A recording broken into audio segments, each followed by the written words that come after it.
இங்கே இந்த பாட்டி ஹீரோயினை கூப்பிட்டு நான் இறந்ததுக்கு அப்புறம் என்னோட ட்ரெஸ் எல்லாம் நீ தூக்கி போடக்கூடாது, அதுல எல்லாத்தையுமே பொக்கிஷமா நீ பாதுகாக்கணும்னு சொல்றாங்க. இப்ப பாட்டி இறந்து ஒரு வாரத்திலேயே ஹீரோனோட அம்மா அந்த பாட்டியோட ட்ரெஸ் எல்லாம் தூக்கி போடுறாங்க. ஹீரோயின் போய் அவங்க அம்மா கிட்ட கெஞ்சி அந்த ட்ரெஸ் எல்லாம் வாங்கி வச்சுக்கிறாங்க. இப்ப 6 மாசம் கழிச்சு ஹீரோனோட அம்மா அப்பா 2 பேரும் ஹீரோயினை கூப்பிடுறாங்க.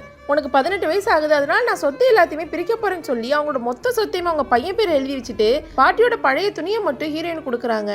ஆனா ஹீரோயினுக்கு இதை பார்த்துலாம் கோவம் வர மாட்டேங்குது. ஏன்னா சின்ன வயசுல இருந்தே அவளோட தம்பிக்காக தான் அவங்க வீட்டுல இருக்க எல்லாத்தையுமே அவங்க அம்மா அப்பா செய்வாங்க. இவளுக்காக எதுவுமே செய்ய மாட்டாங்க. பாட்டி மட்டும் தான் இவளுக்காக துணையா இருப்பாங்க, இவளுக்கு எல்லா ஹெல்ப்பும் பண்ணுவாங்க. இப்ப அந்த தம்பியை வீட்டை ரெனோவேட் பண்ண போறேன், வீட்டை காலி பண்ணுன்னு சொல்றான். ஹீரோயினுக்கு போறதுக்கு இடமே இருக்காது. ஆனாலும் அவ ட்ரெஸ் எல்லாம் எடுத்துட்டு பாட்டியோட ட்ரெஸ்ஸையும் எடுத்துட்டு அந்த வீட்டை விட்டு கிளம்புறா. இப்ப அவகிட்ட $400 மட்டும் தான், அதை வச்சு ஒரு சின்ன ரூம் ரெண்டலுக்கு எடுக்கிறா. அதுக்கப்புறம் பகல்ல காலேஜுக்கும் நைட்ல வேலைக்கும் போய் ரொம்ப கஷ்டப்பட்டு படிச்சிட்டு இருப்பா. நைட்ல ரொம்ப பனியா இருக்கும். அந்த நேரத்துல பாட்டியோட கோட்டை தான் போட்டுக்கிறா. பாட்டி தன்னோட கூடவே இருக்க மாதிரி அவளுக்கு ஃபீல் ஆகுது. இப்போ ஒரு நாள் அந்த பாட்டியோட கோட்டை தொட்டு பாக்குறா. அந்த ட்ரெஸ்ஸுக்குள்ள ஹார்டா ஏதோ இருக்க மாதிரி இருக்கு. இப்ப நம்ம ஹீரோயின் அந்த ட்ரெஸ் ஓபன் பண்ணி பாக்குறா. அதுல ஒரு பேங்க் பாஸ்புக் இருக்கு. அதுவும் ஹீரோயினோட பேரோட போட்டிருக்கு. ஆக்சுவலா பாட்டி இத்தனை வருஷமா அவங்களுக்கு அந்த பென்ஷன் எல்லாமே ஹீரோயின் பேர்ல போட்டு வச்சிருப்பாங்க. ஹீரோயினுக்காக ஒரு பெரிய சேவிங்ஸே வச்சிருக்காங்க. இல்லைனாலும் தன்னோட பேத்தி ஃபியூச்சர்ல கஷ்டப்படக்கூடாதுங்கிறதுக்காக இந்த மாதிரி 10 கோட்ல 10 பாஸ்புக்க அவளுக்காக சேர்த்து வச்சிருக்காங்க. இது பார்த்தது ஹீரோயினுக்கு ரொம்ப சந்தோஷமா இருக்கு. ஒரு பக்கம் பாட்டி போயிட்டாங்கன்னு ரொம்ப கஷ்டமாவும் இருக்கு.